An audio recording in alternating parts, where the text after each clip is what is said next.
우리가 사도행전을 보면은 뚜렷한 방향성이 있게 되는 것을 보게 됩니다.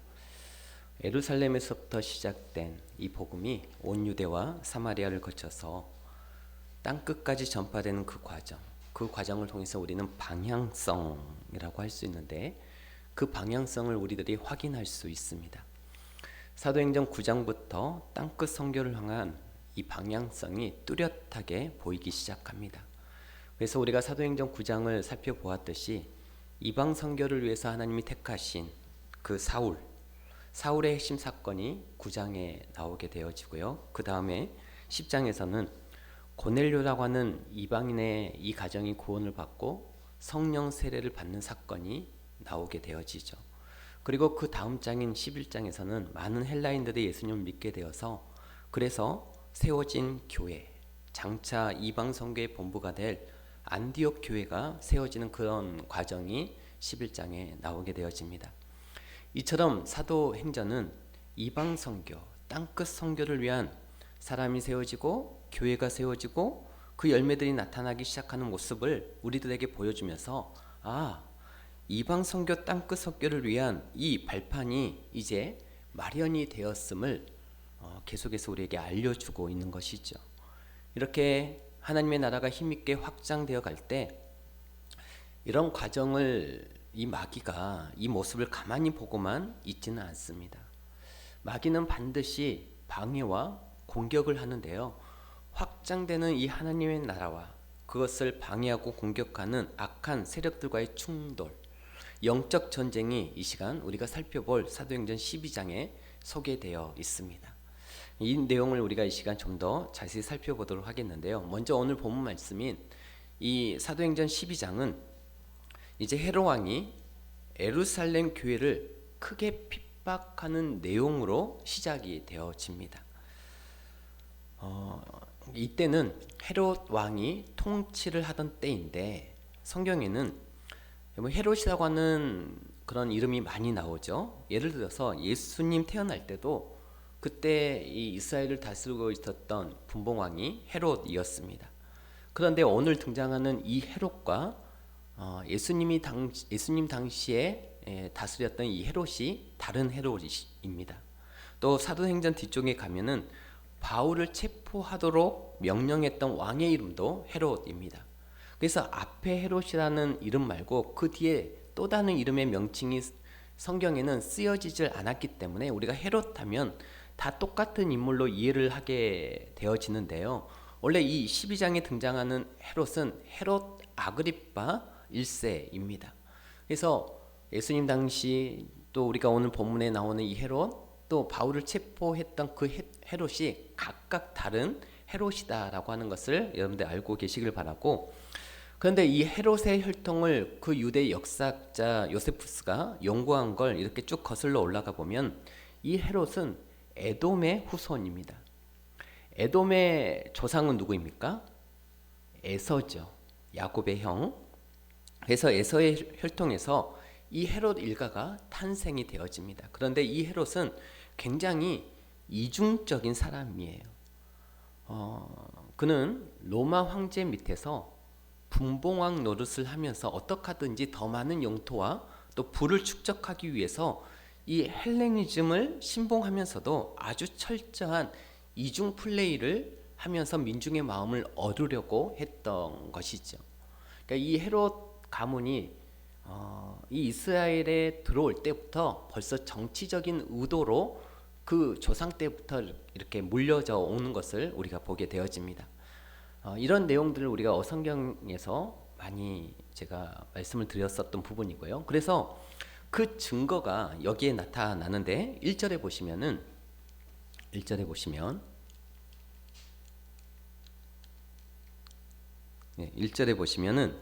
그때 헤롯 왕이 손을 들어 교회 중에서 몇 사람을 해하려 하여 요한의 형제 야고보를 칼로 죽이니. 여러분, 이 요한의 형제, 왜 이런 수식어를 붙이냐면은 성경에는 동일한 인물을 가진 그런 인물들이 여러 등장하죠. 여러 인물들이 등장을 합니다. 예를 들어서 예수님의 동생도 이름이 뭡니까? 야고보입니다. 그래서 구분을 하기 위해서 요한의 형제 야고보 이렇게 되어 있는데, 바로 이 야고보는 12사도, 원래 이 사도 중에 한 인물이고 사도 중에 최초의 순교자가 되어집니다. 헤롯 왕이 요한의 형제인 이 야고보 사도를 칼로 죽이고, 또 최고의 리더인 이 베드로를 감옥에 집어넣는 사건으로 12장이 시작이 되어집니다. 이렇게 마귀의 세력은 교회 지도자를 제거함으로 하나님의 나라의 확장을 막으려고 했고, 그 일에 쓰임받는 사람이 바로 헤롯 왕이었던 것이죠. 헤롯 왕이 이렇게 교회를 핍박했던 이유는, 이러한 교회를 핍박하는 것을 통해서 유대인들의 뭘 얻고자 했을까요? 유대인들의 마음, 민심을 얻고자 했던 것이죠. 유대인들의 인기를 얻고자 했던 것입니다. 사실 헤롯이 이렇게 교회를 핍박한 이유는 그것뿐이었습니다. 헤롯이 무슨 하나님의 나라 확장을 막기 위해서 한 게 아니라, 헤롯 왕은 단순히 유대인들에게 있어서 눈의 가시와 같은 존재인 그 교회 사람들을 핍박하는 것을 통해서 당시 이스라엘의 대부분이던 이 유대인들의 민심을 얻어서 그들을 쉽게 통치하려고 했던 것이죠. 이렇듯 헤롯은 지극히 세상적인 이유, 정치적인 이유를 야고보 사도를 죽이고 이 베드로를 감옥에 가두게 되어지죠. 그렇지만 사실 이 헤롯은 하나님의 나라의 확장을 막으려는 이 마귀에게 이용당하고 있었던 것입니다. 철저하게 마귀에게 이용당하는 헤롯이었던 것이죠. 그 장면이 오늘 본문 1절에서 3절까지 나오는데요. 우리 다시 1절부터 한번 보도록 하겠습니다. 1절부터 3절까지 우리 한 목소리로 한번 같이 읽겠습니다. 그때에 헤롯 왕이 손을 들어 교회 중에서 몇 사람을 해하려 하여 요한의 형제 야고보를 칼로 죽이니, 유대인들이 이 일을 기뻐하는 것을 보고 베드로도 잡으려 할세, 때는 무교절 기간이라. 네. 자, 헤롯 왕이 누구부터 죽였어요? 야고보부터 죽였죠. 네. 왜 야고보부터 죽였을까요? 야고보부터 죽인 이유는 이 유대인들의 반응을 살피기 위함이었습니다. 그러니까 오늘날 굳이 좀 이렇게 여러분 예를 돕기 위해서 오늘날 상황으로 바꿔서 말씀을 드리자면, 교회를 핍박하는데 담임 목사부터 죽이기는 좀 그렇고, 그래서 전도사님을 먼저 한번 죽여보는 거예요. 간을 보는 겁니다. 전도사님을 죽였을 때 유대인들이 어떤 반응을 할까 하면서 이 간을 보기 위함이었어요. 그래서 야고보를 칼로 죽였는데, 그리고 나서 이 유대인들의 반응을 보니까 이 유대인들의 반응이 어떻습니까? 너무 기뻐하는 거예요. 3절 말씀에 바로 이것이 진리와 전혀 상관없이 백성들의 여론에 의해서 움직이는 그런 정치를 하는 사람들의 전형적인 모습입니다. 이것이 옳으냐 틀리냐 거기에는 관심이 없어요. 그런 사람들은 여론이 어떠냐, 이게 중요한 정치적인 요소였던 것이죠. 진리에 관심이 없습니다. 여러분, 우리나라 요즘에 전국이 혼란스럽고 정치가 어지럽습니다. 우리나라의 법과 질서가 실종되었다라고 얘기들을 많이 합니다. 이때 우리 그리스도인들은 어떻게 해야 합니까? 어떻게 해야 할까요? 우리가 어떤 진영에 서는 것이 아니라 우리는 진리에 서야 될 줄 믿습니다. 그러니까 헤롯도 그 모습을 보면서, 유대인들이 기뻐하는 모습을 보면서 헤롯 왕이 막 신이 난 거예요. 얼컨이 됐다 이러면서, 전도사 죽여도 지금 이들이 이렇게 신나서 기뻐하는데 내가 이제 담임 목사인 이 베드로를 죽이면 유대인들은 열광할 거야. 유대인들의 민심을 완전히 내가 얻을 수 있을 거야. 이렇게 생각을 해서 베드로까지 죽이고자 했던 것이죠. 이렇게 헤롯이 베드로를 죽이려고 했을 때 문제가 하나 생깁니다. 하필 베드로를 죽이려고 할 때 그때가 유대인의 3대 절기 중에 하나인 유월절이었기 때문입니다. 아시다시피 유대인들은 이 절기 때는 사람들을 처형하지 않았던 것입니다. 그렇기 때문에 헤롯이 내린 결정이 뭐였냐면, 베드로를 일단 잡아놓고 이 무교절 기간이 지나면 바로 베드로를 죽이리라, 이렇게 계획을 세워서 베드로를 일단 감옥에 집어 넣은 것이죠. 그러면 참고로 여러분들이 이제 성경을 보시면 유월절과 무교절이 이렇게 함께만 교차되어서 나와서 우리가 이제 헷갈리게 하는 경우들이 있는데, 뭐 유대인 내 3대 절기 그러면 어떨 때는 이제 목사님들이 유월절이라고 했다가 또 어떨 때는 무교절이라고 했다가, 오늘 본문에도 보면은 3절에서는 무교절 기간이라고 했다가 또 그 다음 절 뒤에서는 유월절 후에 이렇게 기록이 되어 있어요. 그러니까 이게 이제 무교절, 유월절 자꾸 이렇게 같이 섞어서 쓰다 보니까 잘 모르시는 분들, 초심자 입장에서는 도대체 이게 뭔가 싶은 경우들이 발생하게 되어지는데, 뭐 사실 이 시간에는 뭐 그거 설명할 시간이 아니기 때문에 아주 간단하게 여러분의 이해를 돕자면 이렇게 이해하시면 제일 편할 것 같아요. 무교절을 7일 동안 지키거든요. 이스라엘 백성들이 무교절을 7일 동안 지키는데, 이 무교절을 며칠 동안 지킨다고요? 7일 동안. 그래서 14일부터 21일까지 지키는데, 그 무교절 기간의 첫날이 유월절입니다. 아시겠죠? 그래서 유월절이 무교절이고 무교절이 유월절이고 무교절 안에 유월절이 있고 이렇게 되는 거예요. 무교절의 첫날이 뭐라고요? 유월절. 그래서 이걸 그냥 이렇게 섞어서 사용하는 거죠. 아무튼 헤롯은 무교절 기간이 끝나자마자 베드로를 죽이기 위해서 감옥에 가두었는데요. 그 내용이 오늘 본문 4절에 나옵니다. 4절 우리 한번 같이 읽어볼까요? 4절 잡음에 옥에 가두어 군인 넷씩인 네페에게 맡겨 지키고 유월절 후에 백성 앞에 끌어내고자 하더라. 자, 우리가 이 4절 말씀을 보면은 헤롯이 베드로를 얼마나 단단히 가두고 묶어 두었는지를 알 수 있습니다. 베드로가 절대 탈옥하지 못하도록 이중결박의 철통 경계를 세우게 되어집니다. 방금 읽은 우리가 4절을 보니까 베드로에게 군인을 붙여둘 때 넷씩 네페에 맡겼다라고 기록이 되어 있어요. 넷씩 네페에 맡겼다. 그러니까 몇인 1조? 4인 1조로 해서 4개 조를 돌려가면서 베드로를 지킨 거예요. 여러분 보통 제수들이라면 보통의 이제 제수들은 대개 군인 2명이 그렇게 지키게 됩니다. 또 그 2명은 어디에 있냐면 감옥 안이 아니라 감옥 밖에서 보초를 서요. 우리가 흔히 볼 수 있는 풍경이죠. 감옥 안에 제수를 갈아놓고 보초는 감옥 밖에서 섰는데 그것도 한두 명이. 그런데 지금 베드로는 감옥 밖에도 2명, 감옥 안에도 2명을 배치한 거예요. 총 4명이 감옥 안팎으로 베드로를 감시하도록 하게 한 것입니다. 게다가 6절을 보니까 베드로가 2 사슬에 매여 있었다 이렇게 기록이 되어 있습니다. 한 사슬이 아니라 2 사슬입니다. 이게 바로 이중 결박을 말하고 있습니다. 한마디로 이 빠삐용 할아버지도 탈옥할 수 없게끔 지금 단단히 조치를 취하고 있는 그런 모습인 것이죠. 왜 그랬을까요? 헤롯이 왜 이렇게 이중 결박, 철통 경계를 서게 했을까요? 앞선 사건 때문에 그렇습니다. 사도행전 5장에 보면 유대 종교 지도자들이 사도들 잡아다가 감옥에 가뒀던 사건이 5장에 기록이 되어 있어요. 그런데 그때 어떤 일이 일어납니까? 유대 종교 지도자들이 사도들을 다 잡아다가 감옥에 가뒀는데 그때 어떤 일이 일어났죠? 주의 천사가 그 사도를 풀어준 역사가 사도행전 5장에 나와 있습니다. 헤롯이 그 사건을 알고 있었기 때문에 다시는 그런 일이 재발되지 아니하도록 지금 단단히 조치를 취하고 있는 거예요. 이렇듯 마귀의 세력은 하나님의 나라의 확장을 막기 위해서 굉장히 강력하게 공격을 하고 있는 것입니다. 이미 야고보라고 하는 사도를 죽여버렸고 베드로는 절대 탈옥할 수 없도록 가둬놓고 꽁꽁 묶어둔 상황입니다.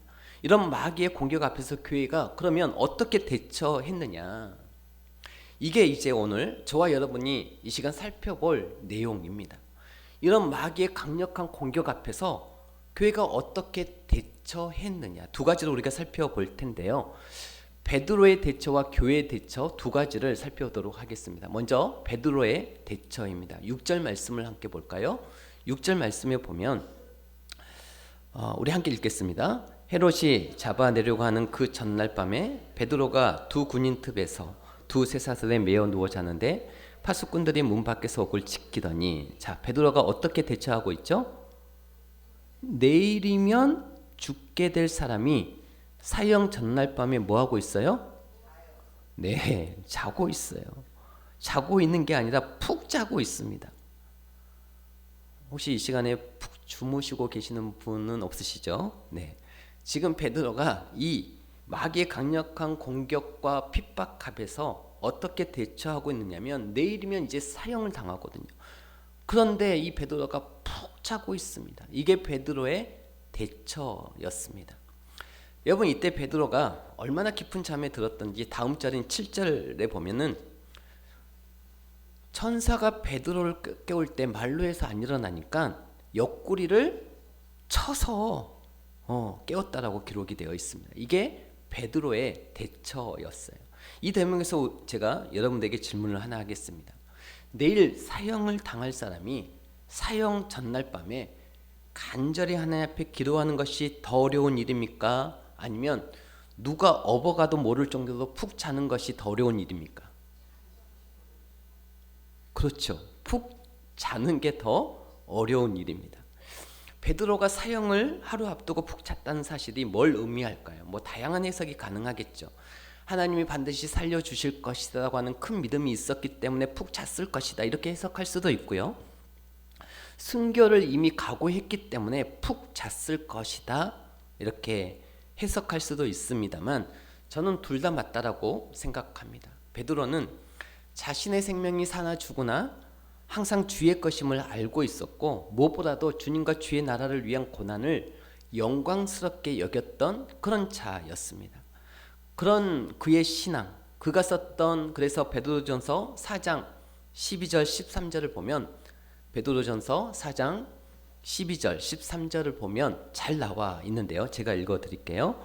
사랑하는 자들아, 너희를 연단하려고 오는 불시험을 이상한 일 당하는 것 같이 이상히 여기지 말고 오히려 너희가 그리스도의 고난에 참여하는 것으로 즐거워하라. 이는 그의 영광을 나타내실 때 너희로 즐거워하고 기뻐하게 하려 함이라. 아멘. 이게 베드로의 고백입니다. 그리스도의 고난에 참여하는 것을 즐거워하라라는 거예요. 여러분, 아멘이 되십니까? 베드로에게는 성령을 경험하고 또 예수님의 죽음과 부활을 이후에 성령을 경험하고 베드로에게 이런 믿음이 있었습니다. 주를 위해 당하는 고난을 이상하게 여기지 않고 그것을 당연하게 여기며 그 고난에 참여하는 것을 영광으로 하는 그 믿음이 베드로에게 있었던 것이죠. 이 믿음이 죽음 앞에서도 베드로를 흔들지 않게 했고, 이 믿음이 있었기 때문에 마귀의 공격을 이기고 결국 승리했음을 믿으시기 바랍니다. 여러분, 우리의 영적 전쟁은 칼과 총으로 하는 싸움이 아닙니다. 헤롯은 야고보에게 칼을 휘둘렸지만 베드로는 칼로 맞서지 않았어요. 주를 위해 기꺼이 자신의 목숨을 내놓는 믿음으로 맞섰습니다. 그랬을 때 교회는 마귀와의 이 영적 전쟁에서 큰 승리를 거두게 되어집니다. 그러므로 우리도 교회에서 사역을 하고 전도를 하고 선교를 할 때 베드로와 같은 그 믿음의 자세가 반드시 있어야 될 줄 믿습니다. 죽으면 죽으리라 라고 하는 각오와 그 자세가, 그런 자세가 있을 때 수많은 공격들을 이겨낼 수 있는 것이고, 그 결과 마귀는 결국 물러나게 됨을 믿으시기 바랍니다. 여러분, 한번 생각해 보십시오. 지금 베드로처럼 죽으면 죽으리라 라고 그런 각오로 나아가게 되어지면 더 이상 마귀가 쓸 수 있는 카드가 없는 것이죠. 목숨을 내놔버렸는데 마귀가 뭘로 협박을 하겠습니까? 그래서 오늘 본문에 나오는 이 베드로처럼 주를 위해 받는 고난을 영광스럽게 여기는 믿음이 있기를 주의 이름으로 축복합니다. 이 믿음만 있으면 우리가 시험에 들 일도 없고, 이 믿음만 있으면 우리의 발걸음을 누구도 막지 못할 것이며 반드시 승리하게 될 것을 믿으시기를 바랍니다. 다음으로는 이 마귀의 거센 공격 앞에서 이번에는 교회의 대처를 우리가 살펴보도록 하겠습니다. 야고보 사도가 순교했고 또 베드로 사도가 감옥에 갇혀 있을 때 그 엄청난 마귀의 공격과 위기 앞에서 예루살렘 교회는 어떻게 대처했을까? 오늘 본문 5절 말씀을 우리가 보겠는데, 이 5절 말씀, 교회가 어떻게 대처했는지를 우리 같이 읽도록 하겠습니다. 이에 베드로는 옥에 갇혔고 교회는 그를 위하여 간절히 하나님께 기도하더라. 아멘. 베드로가 감옥에 갇혀 있었을 때 교회는 베드로를 위해서 뭐 하고 있었어요? 간절히 합심해서 기도하고 있었습니다. 이것이 마귀의 공격에 대한 누구의 대처예요? 예, 교회의 대처였습니다. 하나님은 그런 교회 합심 기도를 기쁘게 받으셨고, 그래서 그 응답으로 베드로에게 누구를 보내주었습니까? 천사를 보내주어서 감옥에서 꺼내시게 되어집니다. 그 내용이 오늘 본문 7절에 나오는데 7절 보시면 함께 읽겠습니다. 호련히 주의 사자가 나타나매 옥중에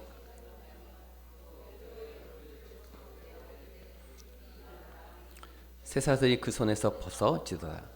여러분이 방금 보신 것처럼 이 천사의 말 한마디에 베드로를 이중으로 묶고 있었던 이 쇠사슬은 너무나 쉽게 손에서 벗어졌습니다. 할렐루야. 여러분, 이것이 하나님의 능력입니다. 사람이 이중, 삼중, 사중으로 결박을 하고 에워싸고 또 철통 경계를 해도 하나님이 역사하시면 너무 허무할 정도로 쉽게 풀려버리는 것처럼 지금 여러분이 가지고 있는 그 묶여있는 문제가, 그 닫혀있는 문제가 사람이 보았을 때는 절대로 풀리지 않을 것 같고 절대로 열리지 않을 것 같이 보이는 문제라 할지라도 하나님이 역사하시면 너무 허무할 정도 쉽게 풀림을 믿으시길 바랍니다. 천사는 베드로를 이렇게 인도해서 안전한 장소까지 인도해주고 천사는 사라지게 되어집니다. 우리는 이런 모습을 보면서 교회가 하나님의 뜻 안에서 합심해서 기도할 때, 합심해서 기도할 때 얼마나 놀라운 능력과 응답이 한쪽에서 나타나고 있는지를 보게 되어집니다. 교회의 이 합심 기도에 대한 응답, 교회에 대한 합심 기도에 대한 이 응답이 어떻게 일어났는지를 성경은 우리 가운데 생생하게 보여주고 있는 것이죠. 그래, 묶여 있었던 베드로가 풀려나고 갇혀 있었던 베드로가 문이 열리고 밖으로 다시 걸어 나오게 되어지는데, 이 풀리는 역사, 열리는 역사, 이 놀라운 역사가 뭘 통해서 일어난다고요? 기도도 보통 기도가 아니고 어떤 기도? 합심 기도를 통해서. 그래서 예수님께서 말씀하시기를 마태복음 18장 19절에 보니까 너희 중에 두 사람이 땅에서 합심하여 무엇이든지 구하면 하늘에 계신 내 아버지께서 저희를 위하여 이루게 하시리라, 이렇게 말씀하셨습니다. 그러므로 교회가 마귀와의 영적 전쟁에서 승리하기 위해서 반드시 굳게 붙들어야 될 것이 있으니 그것은 바로 간절한 합심 기도임을 믿으시기를 바랍니다. 여러분, 제가 이 사실을 잘 알기 때문에 우리는 가장 집중해서 합심 기도할 수 있는 때가 언제입니까? 네, 금요 기도회입니다. 금요 기도에 그래서 여러분들이 될 수 있으면 모여야 합니다. 이게 우리의 삶의 우선순위가 되어야 하는 것입니다. 왜냐? 교회의 합심 기도 없이 영적 전쟁에서 승리할 수 없기 때문인 것입니다. 그 합심 기도 없이 하나님의 나라의 확장에 힘있게 쓰임받을 수 없기 때문인 것입니다. 아멘? 아멘? 그러므로 우리는 사울에 있을 새가족 초청 주일이라고 하는 이 영적 큰 전쟁을 앞두고 우리가 어느 때보다 합심해서 기도해야 될 줄 믿습니다. 네, 엊그저께 금요 기도회 때는 정말 그동안 나오지 않았던 분들, 또 새로 오신 분들이 오셔서 함께 기도할 때 얼마나 하나님 앞에 간절한 마음으로 기도하고 합심해서 기도했는지 모릅니다. 우리가 더 많은 분들이 함께 모여서 하나님 앞에 합심해서 기도하는 그런 은혜가 있기를 바랍니다. 오늘 본문에 나오는 예루살렘 교회처럼 우리도 하나님께서 기뻐하시는 이 사역과 행사들을 위해서 합심해서 기도할 때 묶였던 것들이 풀리고 닫혔던 것들이 열리는 풍성한 역사들이 나타날 줄 믿습니다. 우리가 합심해서 기도할 때 교회 모든 성도들이 하나님의 말씀을 향해서 활짝 열리는 그런 역사가 나타날 줄 믿습니다. 우리가 합심해서 기도할 때 우리가 전도하는 대상자마다 그 마음이 십자가 복음 앞에서 활짝 열리는 역사가 나타나게 될 줄 믿습니다. 우리가 합심해서 기도할 때 마귀에게 사로잡혀서 제약 가운데 묶여있던 수많은 영혼들이 자유케 되어지는 그런 역사가 일어나게 될 줄 믿습니다. 우리가 합심해서 기도할 때 우리 교회 내의 각 기관, 그런 사역에도 이와 같은 동일한 역사가 나타나게 될 줄 믿습니다. 우리가 합심해서 기도할 때 우리의 가정과 우리의 직장과 우리가 행하는 모든 일들이 하나님의 은혜로 우리에게 억눌렸고 우리 가운데 우리의 마음을 다치게 했던 이 모든 것들이 풀려나게 될 줄 믿습니다. 그래서 우리가 여러분에게 부탁드립니다.